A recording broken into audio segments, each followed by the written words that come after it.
Eu sou João Rocha, atuo como psicanalista clínico e estamos aqui pelo canal do amigo Rossano Sobrinho para mais um programa A Psicologia do Espírito Imortal. Não se esqueçam de se inscrever no canal do amigo Rossano Sobrinho, ativar lá o sininho para receber notificações de novos vídeos e não se esqueçam de inscrever também no nosso canal pessoal, João Rocha, e ativar também a notificação para receber o alerta de novos vídeos. O programa Psicologia do Espírito Imortal é um programa que estabelece um diálogo entre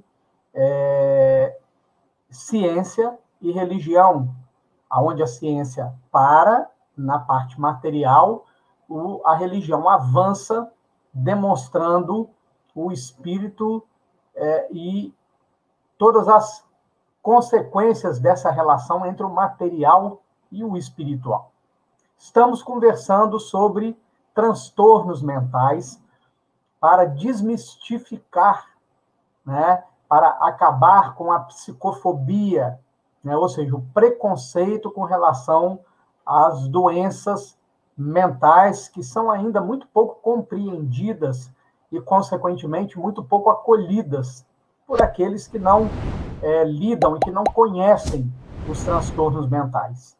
E hoje, conforme nós falamos no nosso encontro passado, nós vamos continuar aqui falando sobre como se dá o diagnóstico de um transtorno mental. Então, vamos lá.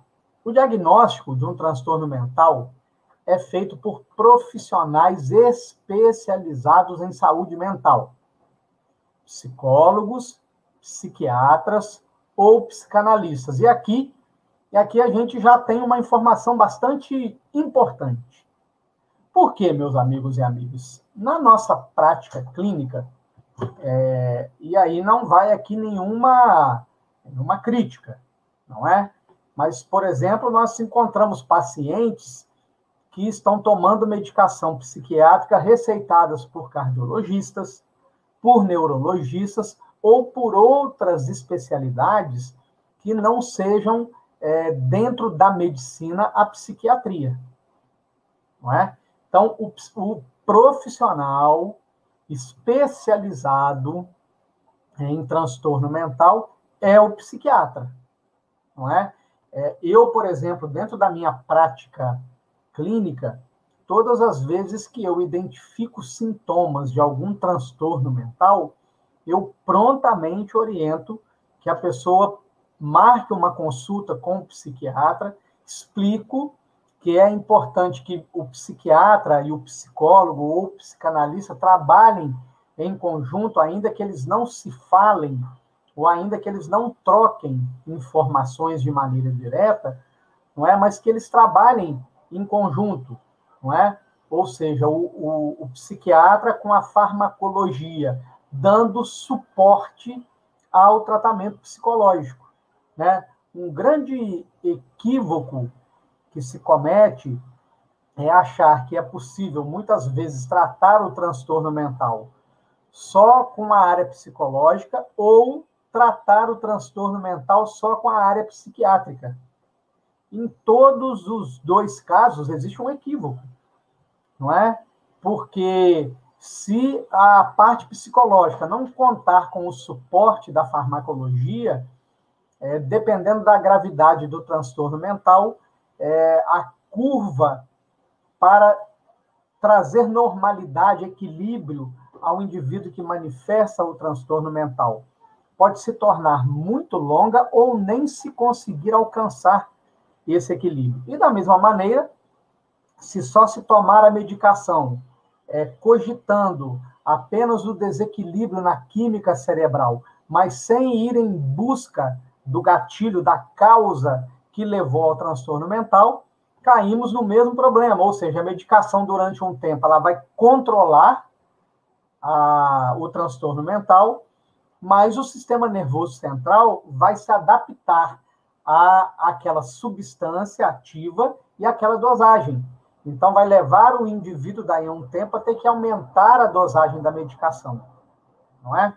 Então, veja, primeira coisa que nós precisamos compreender é que, quando falamos de saúde mental, de transtorno mental, nós precisamos lembrar do psiquiatra, do psicólogo e do psicanalista. Certo? Então, vamos lá. Dependendo da gravidade do caso, é necessário encaminhar o paciente para médicos especialistas em determinados tipos de transtorno, ou mesmo recorrer à internação. Identificar uma doença mental não é fácil. É preciso observar o paciente e como ele reage a determinados estímulos ou questões que precisa enfrentar. Só que nem todas as pessoas reagem da mesma forma a estímulos. Também o paciente que sofre com algum transtorno mental também reagirá. Por isso, o diagnóstico de problemas mentais pode até levar anos para ser definido. Assim, o ideal é um acompanhamento de longo prazo para observar a evolução do comportamento da pessoa. Então, vejam, meus amigos e amigas, que a questão não é tão simples quanto você identificar uma dor em qualquer parte do corpo, não é uma lesão no estômago, né, onde você faz uma endoscopia, né, ou faz uma colonoscopia para entender se há algum problema no trato intestinal. Não. É um pouco mais complexo, não é? Bem, eu vou colocar um material aqui diante de nós, para nós começarmos a entender um pouco esta complexidade de um transtorno mental. Então, veja bem, nós temos aí na nossa tela, primeiramente, alguns sintomas da depressão. Então, vamos lá, ó. No humor, ansiedade, apatia, culpa, descontentamento geral, desesperança, mudanças de humor, perda de interesse ou prazer nas atividades ou tristeza. Nos pensamentos, falta de concentração, lentidão durante atividades ou pensamentos suicidas. No corpo, fadiga, fome excessiva, inquietação ou perda de apetite, dores musculares. No comportamento, agitação, choro excessivo, irritabilidade ou isolamento social. No sono, despertar precoce, excesso de sonolência, insônia ou sono agitado. Então, olha bem, meus amigos e amigas. Todos esses sintomas que nós acabamos de falar sobre a depressão, né, eles precisam, primeiro, estar associados. Os sintomas isolados, sozinhos, não indicam diagnóstico de depressão. Então, precisa existir 2, 3 ou 4 sintomas acontecendo ao mesmo tempo e todos eles por, no mínimo, 2 semanas. Por, no mínimo, 2 semanas. Agora, olha que interessante. Desses sintomas da depressão,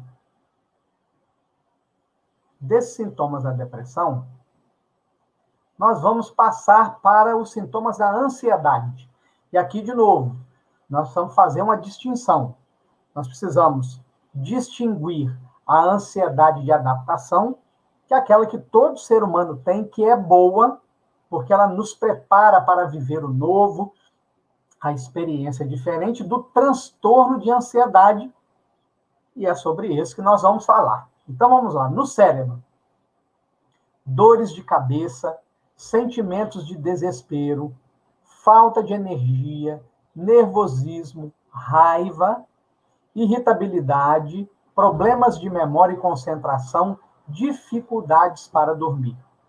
No coração, batimentos cardíacos acelerados ou palpitação, hipertensão arterial, risco maior de ataque cardíaco. No estômago, náusea, dores de estômago, azia, refluxo, aumento ou diminuição do apetite. No pâncreas, risco maior para o aparecimento de diabetes tipo 2. No intestino, diarreia, constipação intestinal, prisão de ventre, síndrome do intestino irritável. No sistema reprodutor, nas mulheres podem ocorrer períodos menstruais irregulares e ou dolorosos e redução do desejo sexual. Nos homens, impotência, baixa produção de espermatozoide e queda no desejo sexual. Se nós prestamos atenção, reparamos bem, nós encontramos sintomas idênticos na depressão e na ansiedade. Sintomas parecidos. Mas não paramos aí. Vamos trazer aqui um outro transtorno, né? Que é o transtorno de um ataque de pânico. É a síndrome do pânico. Então, vejam bem. Falta de ar, que nós temos a ansiedade, sudorese, o suor frio, formigamento no corpo, que muitas vezes dá a sensação de um infarto, zumbido no ouvido, tontura e fraqueza, palpitações e dor no peito, dor no estômago, vontade de ir ao banheiro. Num ataque de pânico, meus amigos e amigas, o indivíduo tem a plena sensação que ele vai ter um infarto fulminante.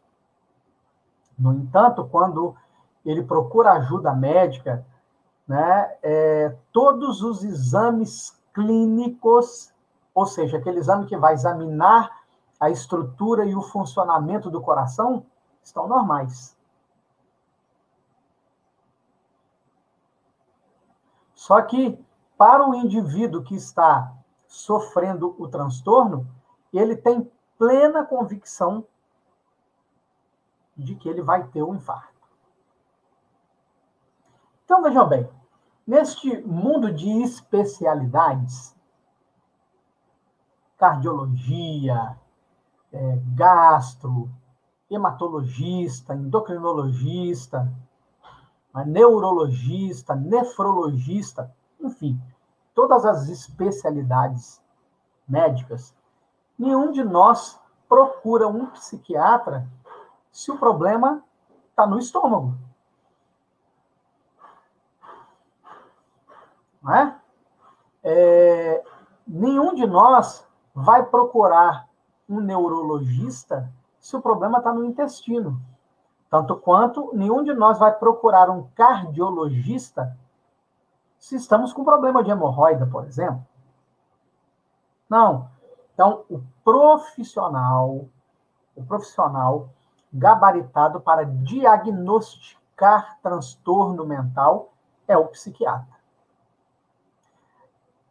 Eu, enquanto psicanalista, sou treinado para identificar os sintomas. Então, sempre que alguém nos procura, né, para um acompanhamento terapêutico, não é? Nós procuramos, no próprio discurso da pessoa, indícios de algum transtorno mental. E quando nós identificamos alguns desses indícios, nós prontamente investigamos os outros. E se percebemos que há a conjugação de sintomas por mais de 2 semanas, no caso da depressão, nós prontamente encaminhamos a um psiquiatra. Por quê? Prontamente. Porque, olha, a cada 40 segundos no mundo, prestem muita atenção nisso que nós vamos falar, a cada 40 segundos no mundo, segundo a Organização Mundial da Saúde, a OMS, uma pessoa se mata. Suicídio. Esse tempo que nós estamos aqui no programa, né, várias pessoas já se mataram ao redor do mundo. E destas pessoas que se matam a cada 40 segundos no mundo, 90% delas estão no transtorno de humor da depressão. A depressão é considerada a principal porta para o suicídio. Então, na minha prática clínica, assim que eu identifico sintomas de depressão em alguém, eu prontamente indico para o psiquiatra. Da mesma maneira que, assim que eu identifico os sintomas da ansiedade, eu prontamente encaminho para um psiquiatra. Da mesma maneira que, assim que eu identifico alguém num ataque de pânico, eu prontamente encaminho para um psiquiatra, para que possa haver a mão dupla. A mão dupla. De um lado, a terapia farmacológica, a medicação que vai atuar no sistema nervoso central, vai produzir o equilíbrio da química cerebral e vai produzir o controle, e aí esse controle não é imediato. Toda medicação psiquiátrica leva um tempo de atuação, e a outra via, a via psicológica. A descoberta do gatilho do ataque de pânico, a descoberta do gatilho do ataque de ansiedade e a descoberta do gatilho que produz a depressão, que leva o indivíduo a reagir às decepções, às frustrações, à realidade que ela encara no seu cotidiano, fazendo o transtorno de humor da depressão. Não é? E vejam, nós estamos aqui diante dos 3 maiores transtornos mentais, ou os mais falados, os mais identificados nos dias atuais. Inclusive, meus amigos e amigas, veja bem, dentro do transtorno de humor da depressão, não é? Nós já falamos, mas vamos falar depois com mais propriedade, com mais detalhes. Nós só vamos aqui mencionar mais uma vez, só para nós fazermos a distinção sobre a questão de diagnosticar um transtorno mental, uma enorme confusão que nós fazemos nos dias atuais. Quando nós dizemos que a pessoa que muda de humor drasticamente no dia, de manhã ela está alegre, contente, e de tarde ela está mal-humorada, sendo agressiva, ou ao contrário, às vezes a pessoa está agressiva num primeiro momento, e no outro momento ela está bem-humorada, nós chamamos de bipolaridade. Fulano é bipolar, e isso já caiu no uso popular. No entanto, a bipolaridade dentro da psiquiatria é outro comportamento. É um transtorno de humor, onde a pessoa normalmente faz o transtorno depressivo, ou seja, ela cai, né, o humor fica melancólico, triste, com esses sintomas que nós mencionamos aí, e no decorrer de alguns meses, algum gatilho tira ela da depressão e a leva para a mania. Então, ela fica com um comportamento eufórico visível. Também durante algum tempo. Então, ela compra em excesso, ela se torna muito falante, muito risonha, muito positiva, muito otimista. E não se iludam. Isso não é bom. Porque isso acontece dentro do espectro de um transtorno mental. Muito bem? Até o nosso próximo programa. Um forte abraço e até lá.